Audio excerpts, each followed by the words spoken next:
All right, we're back, and we're going to start this. Let's see here. In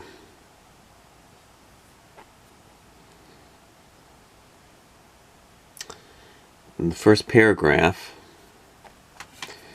it reads, "The adventure begins.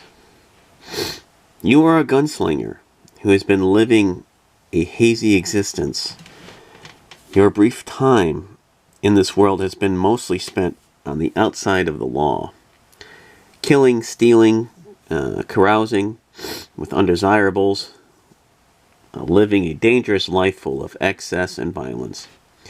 Recently, you feel life might have more to offer. You know this way of life will not last, and now are looking to maybe put your wild ways away. Buy a ranch and settle into obscurity. You determined you need $300 and are willing to get it by any means you feel necessary. The Wild West isn't a place for the faint of heart. You will encounter many dangers in your travels, dangers that could take your life. There is also the law that is lurking, waiting in the wind for you to make the wrong move, and have you locked away to rot in a cell, or even shot dead where you stand." So it says, now consult with the entire section under R101, located in the rules book. Pretty much goes over the gist of everything I went over for the most part, to determine your character's starting skills, equipment, etc., and go over the general rules. When completed, return and read the next paragraph. I'll just go on to the next paragraph since you get the gist. You wake up on solid ground to a combination of hazy, fragmented flashes of empty whiskey bottles, bloody chins, random saloons, echoes of pistol shots, and whooping at the night sky. You don't know where you are or how you got there, but you aren't too worried about it. This isn't the first time you've blacked out and ended up in God knows where. You just thank your lucky stars it isn't in a jail cell. Roll a d6 to determine which hex you start at on the map. Alright, and then place your token on that hex. Let's see here. So I'll use this one, and hopefully my poster board maps will match. 4. And also, I could do a thing where I kind of emulate the map and draw some hexes on here, but that would take a little bit too much time. Alright, so let me go get the map.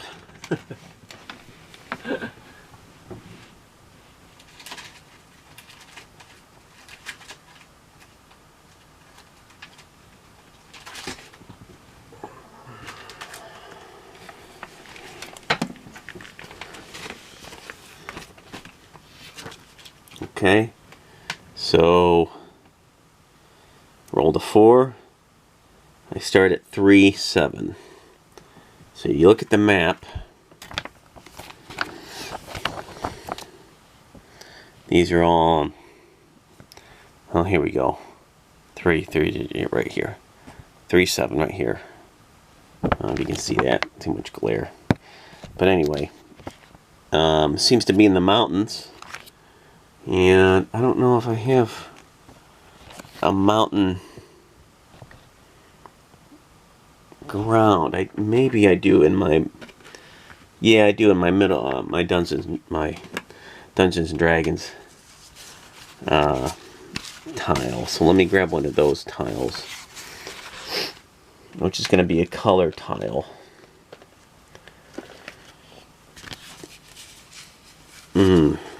So he's up in the mountains, but The thing is that the mountains would look kind of like dirt for the most part. The mountains I have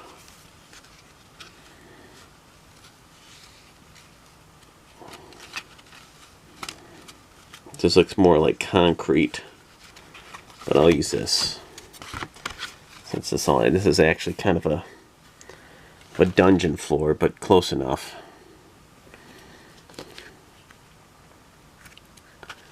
And let me move this over here, and I'll put his token right up there.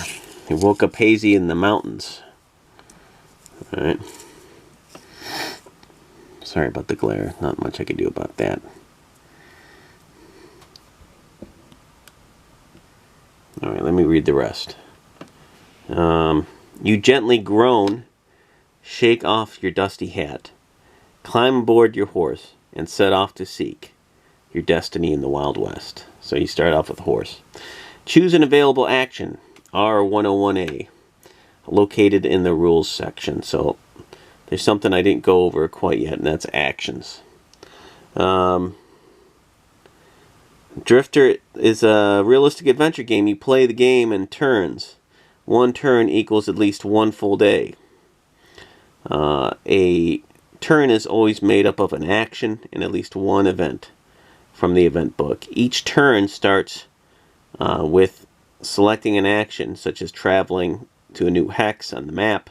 Depending on the action selected, you could be referred to a specific event or have to roll for a random event. After each event has been resolved, that is considered a turn, at least one full day. Some events will have you turn to another event. You would keep following events until no options remain.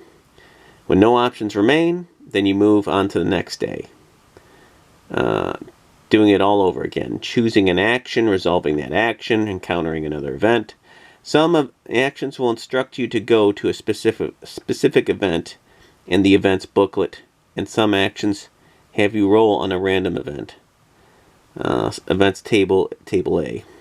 This will be specified in the actions rules. Then it says in bold, regardless of what action you take, you will always encounter an event in the events book. A turn always consists of one action and one event. All events located in the events booklet are self-explanatory and refer to the main rules section that describes how they are resolved. There are times when events will redirect you to another event. For some events, you can choose what you would like to do when given a choice in the situation. Imagine yourself acting out the event and select the resolution that seems most fitting to you. And cards like these, full of descriptors, verbs, nouns, dialogue, will help you do that. At the start of each turn day, you select one action for yourself. Any partners you may have here will perform the action with you. Each action has separate rules. Possible actions include travel, ride to any adjacent hex. That's your most common choice, is traveling. Heal, stay in the current hex to attempt to heal yourself, but you have to have certain equipment like bandages, etc.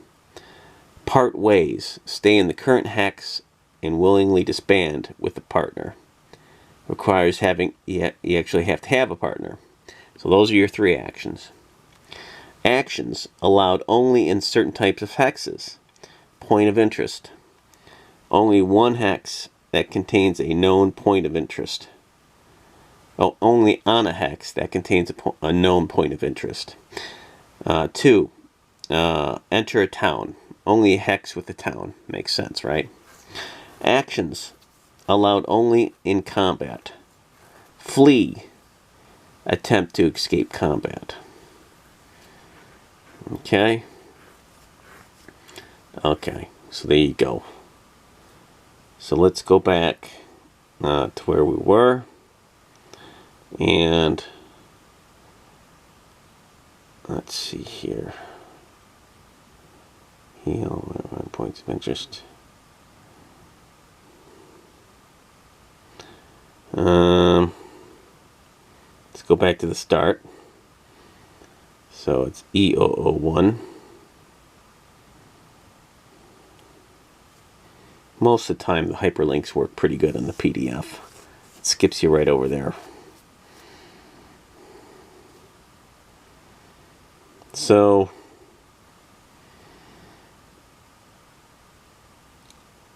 my action, what would my action be here? I am going, since I'm not hurt and I don't have a buddy with me, a partner, I'm going to travel. So let me look at this map here. And 3-7, I can travel to any one of these here. And just to show you some more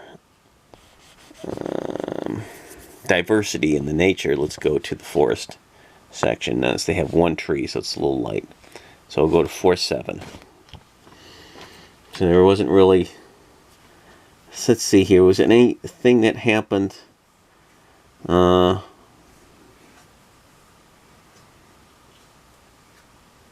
there wasn't any event here. Let's see.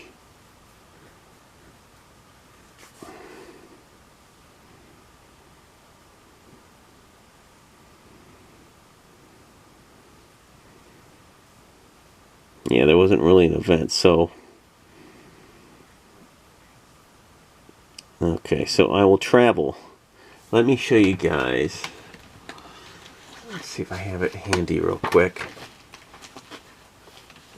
I was going to show you guys.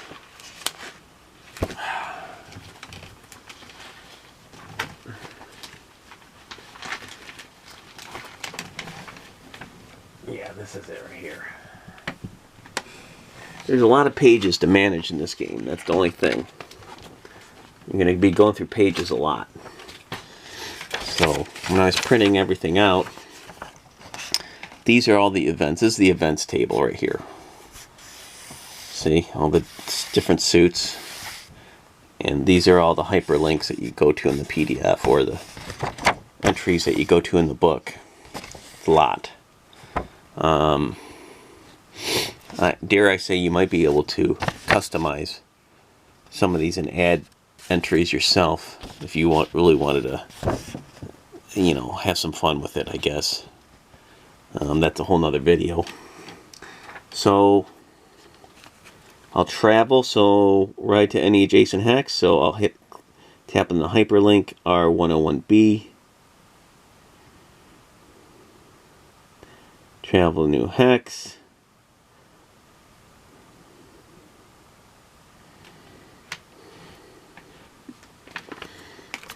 And let me adjust this here.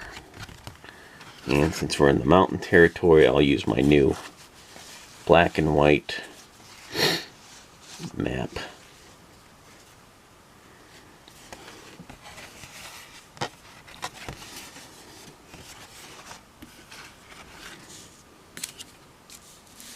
Right there.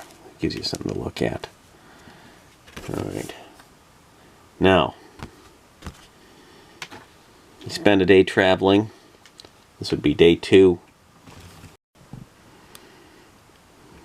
Okay, so the book didn't instruct me to roll for an event on the first hex, although I guess I could have, but this will be the hex that I roll an event on because I traveled to a new hex. So this is it. This is the table A event table. As you can see, it's fairly big. It would take me a while to write all these numbers out on a card, so I just have to do this. So as you can see, it's the 100-sider. And you roll on that, and depending on what your bounty is, my bounty is a heart, which is high. I'm going to be under this column, and something interesting will happen. So 10-sider. First number will be 441. Let's see what happens. 41. Over to the high. 41 high. E146. So go to E146. Let's see what happens. So on my PDF, there's an events page. Maybe I'll show you this real quick. That you can go to and refer to. That you can bookmark.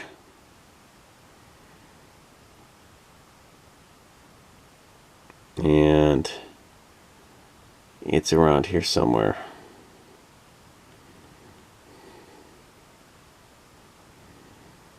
Yeah. It's right here. There you go. So now I forgot the number. 41 E146. So I'll go to E146. Right down here. Tap that carefully. And that brings me to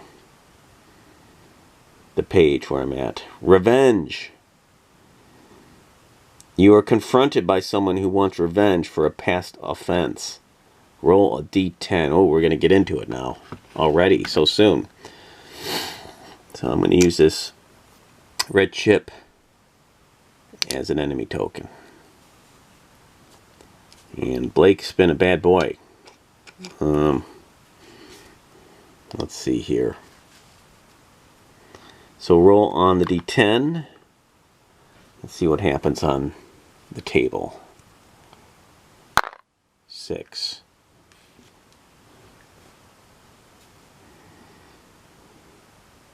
Draw. Attempt a fitness skill test. Fitness. Fitness and finesse are so similar. Attempt a finesse skill test on table C. And it gives you, I'll show you this real quick. It gives you the suit, finesse 1. And you can either pass or fail. And that's like an initiative thing. And they give you the page number with the table, but I have my own initiative table that I wrote out. So I match it up with this. And let's see here, initiative. Table C.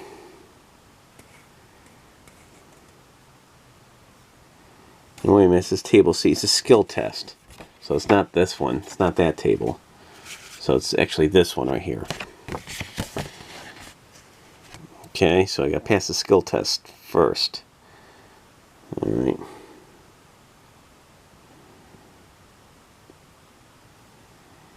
Alright, table C, yep.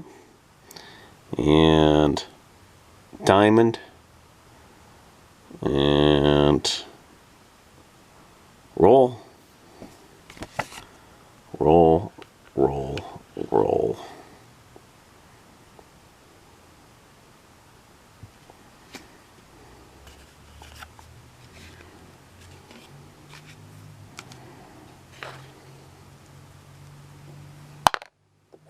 Four.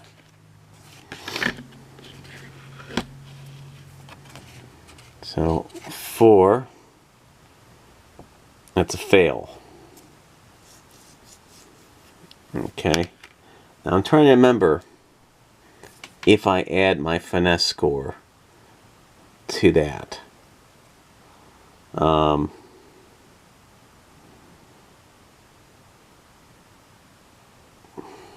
Let me double check.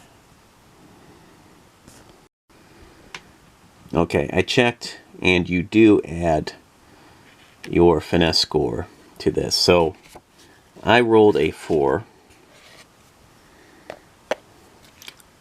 my finesse is at a 4 on my player token, my tracking sheet. So 4 plus 4.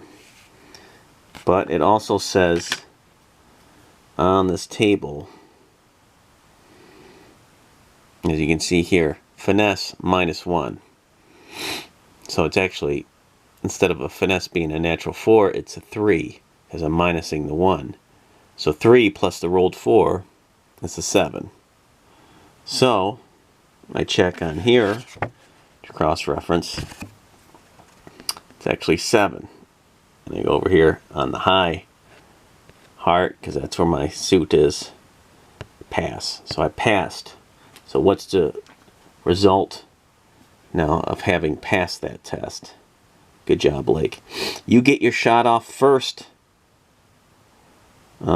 Pass right, not pass, right through their head. You get your shot off first, right through their head. Your opponent is dead. So it's just automatic in this case. The loot suit is diamond, table D1, spirited horse, E2, 3, 4, and then go to this event. So it's kind of like a loot event thing that's happening here. So I'll go to my loot table, and it's moderate. All right. So D1. So I'm going to roll on this, and I don't think I add any modifiers to that. I don't think I do.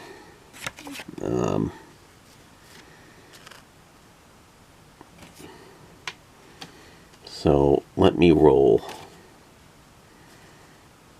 And let's go. Let's go. Good job, Blake.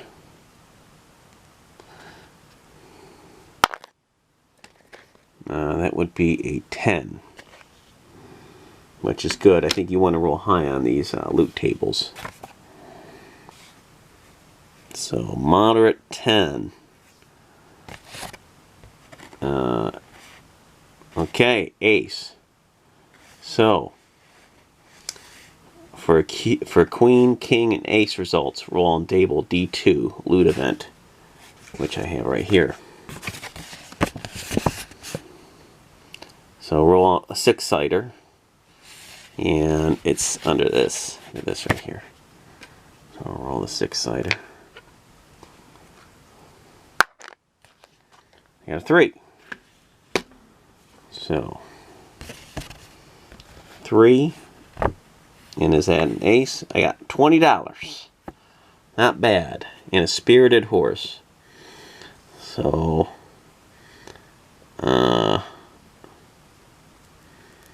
add that to my, I believe it was $8. I got $28 so far. Very good. So I'll just jot that down later. But one of the cool things, oh, hold on, I'm not done. Let me go to the spirited horse entry right here, because it's spirited horse.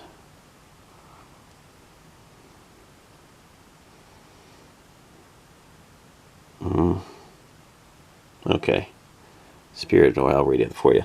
Your horse is feeling in top form. You can cover twice as much ground.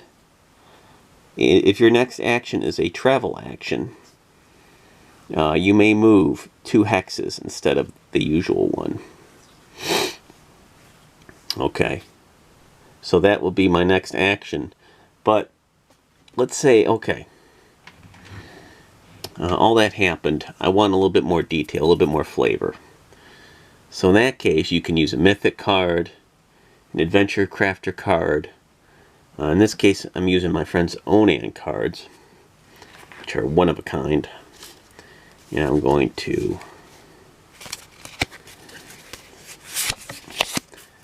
do the top. What do I see? What do I hear? Let's go to the senses. Chain dragging. A twisted corpse. Yeah, the twisted. So there you go. An adjective for the corpse that I just blew away. His twisted body is now on the ground, bleeding out in an odd. His arms and legs and feet are at odd angles, like a pretzel. Pine trees. Yeah. Yeah. He smells. Blake smells the. You know, the trees, the leaves from the trees. You know, kind of mixed with the scent of the copper in the blood somehow, and it creates a swirling smell in his nose of death and revulsion. And also, if I wanted to, I could be like, okay, what was that backstory? What did Blake do to tick that guy off? I can go look under here, motivation, overthrow, overthrow. So maybe Blake overthrew one of his men. Maybe one of the men, one of the guys that who was one of his friends that he beat up after one of his friends threatened Blake, and the guy wanted revenge since the category was revenge, and the guy came back to kill him since it was his buddy. So that's what I'll stick to. That'll be the backstory. And I can tie that into maybe the Navajo that gave Blake the knife or something like that. Maybe the guy liked the knife, and that was the whole instigation for the fight between Blake and the guys, that the guy wanted the knife that the Indian gave him. And, Blake, refused, and there was a tussle, and maybe the guy tried to kill Blake over it, and Blake, Blake maybe punched him too hard or something. And that could be another answer to the question. I could ask Mythic, did Blake kill that guy's friend? If I wanted to. But I'd say that he hurt him real bad, and this guy wanted to get revenge on Blake and put him down.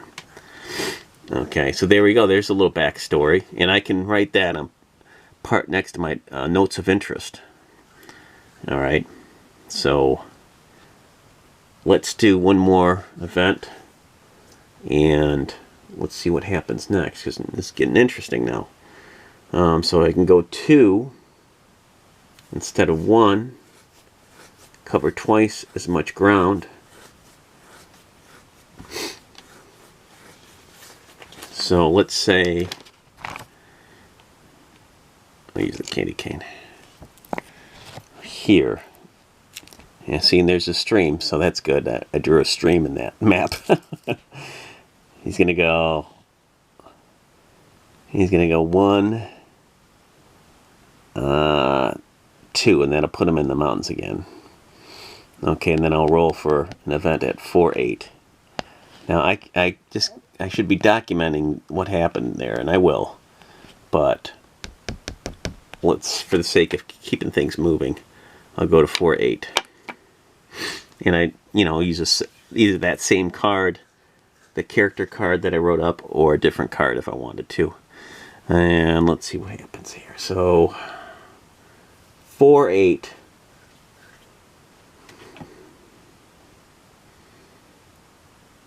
Alright, so I go to the event page. Always default to your event page. Right here. Bookmark it. And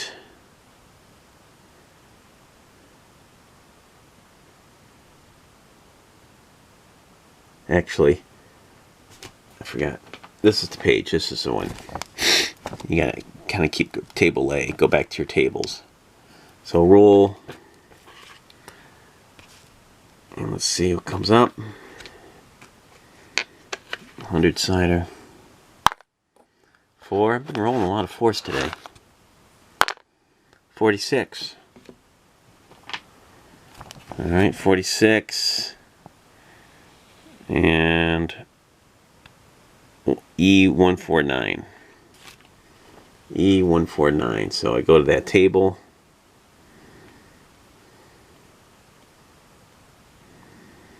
And look for E149.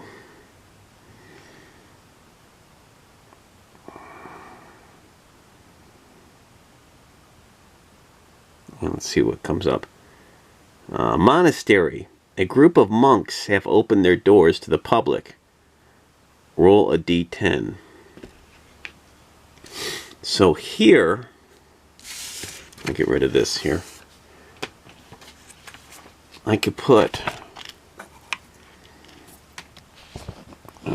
I could put a little thing on there.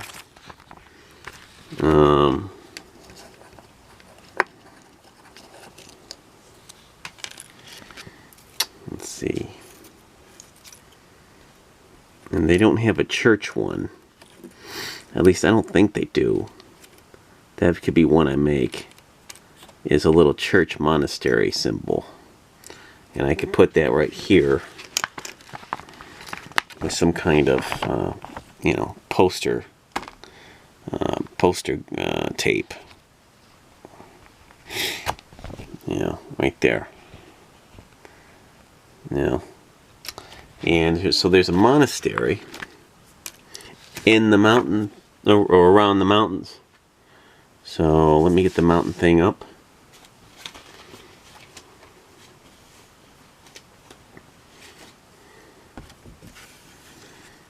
And I'm trying to think if I have anything.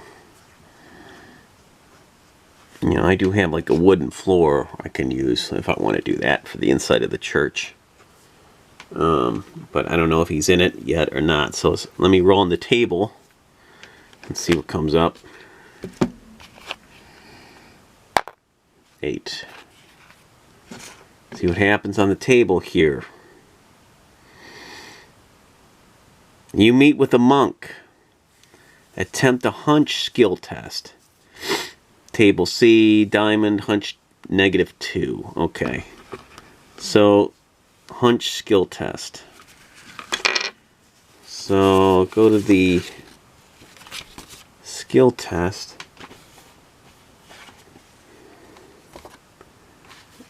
Let's see here.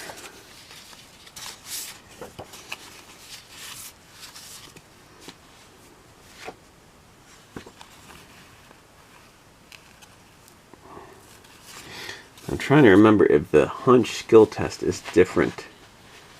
I think it is. Let's see. Loot.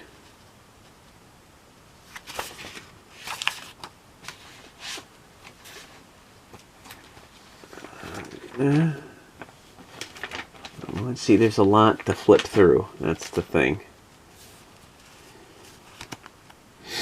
Okay, I think it's just a skill test. But my hunch is at 2. So it is table C. So my hunch is at 2, as you can see right there. And I'm going to minus, it says -2, so it makes it 0. So all I'm left with is a dice roll.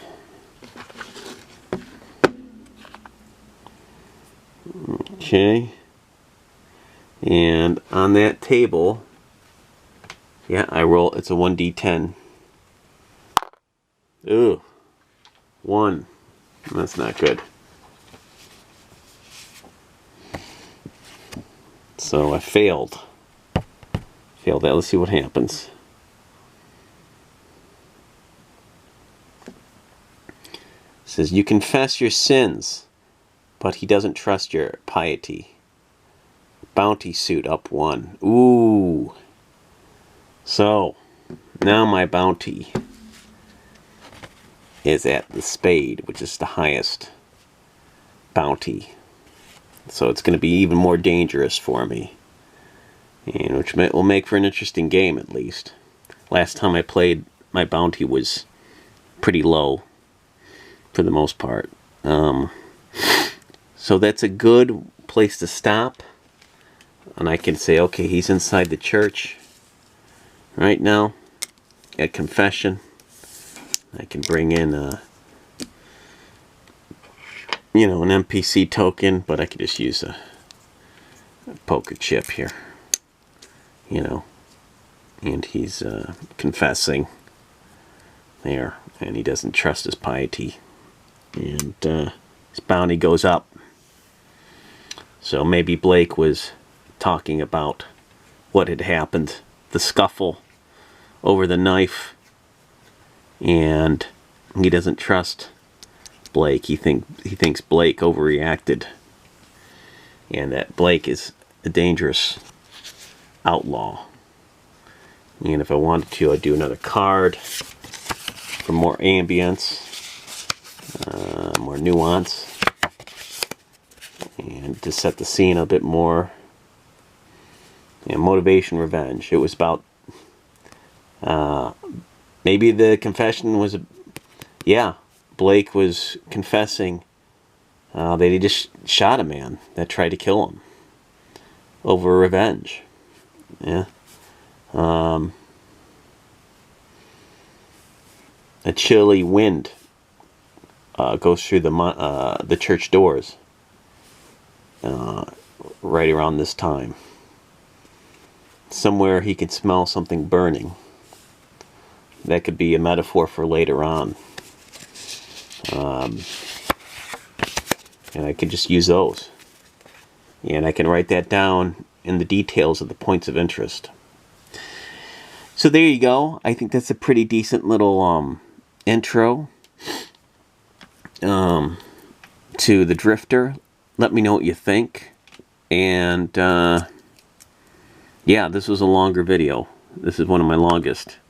But I think the momentum kind of carried it through. It gives you the gist of the game. There's a lot of papers to kind of rustle through. You know, if I had the actual book, I'd be going back and forth a bit. You know, I've got all these pages laminated, and as it stands, I have all these cards to go through. And so it's not as bad, but you still have to kind of go through the cards. But it's not as bad as like when you're playing without a camera. It's a little bit easier, but still a little cumbersome. So I hope you enjoyed it. Let me know what you think, and keep solo questing.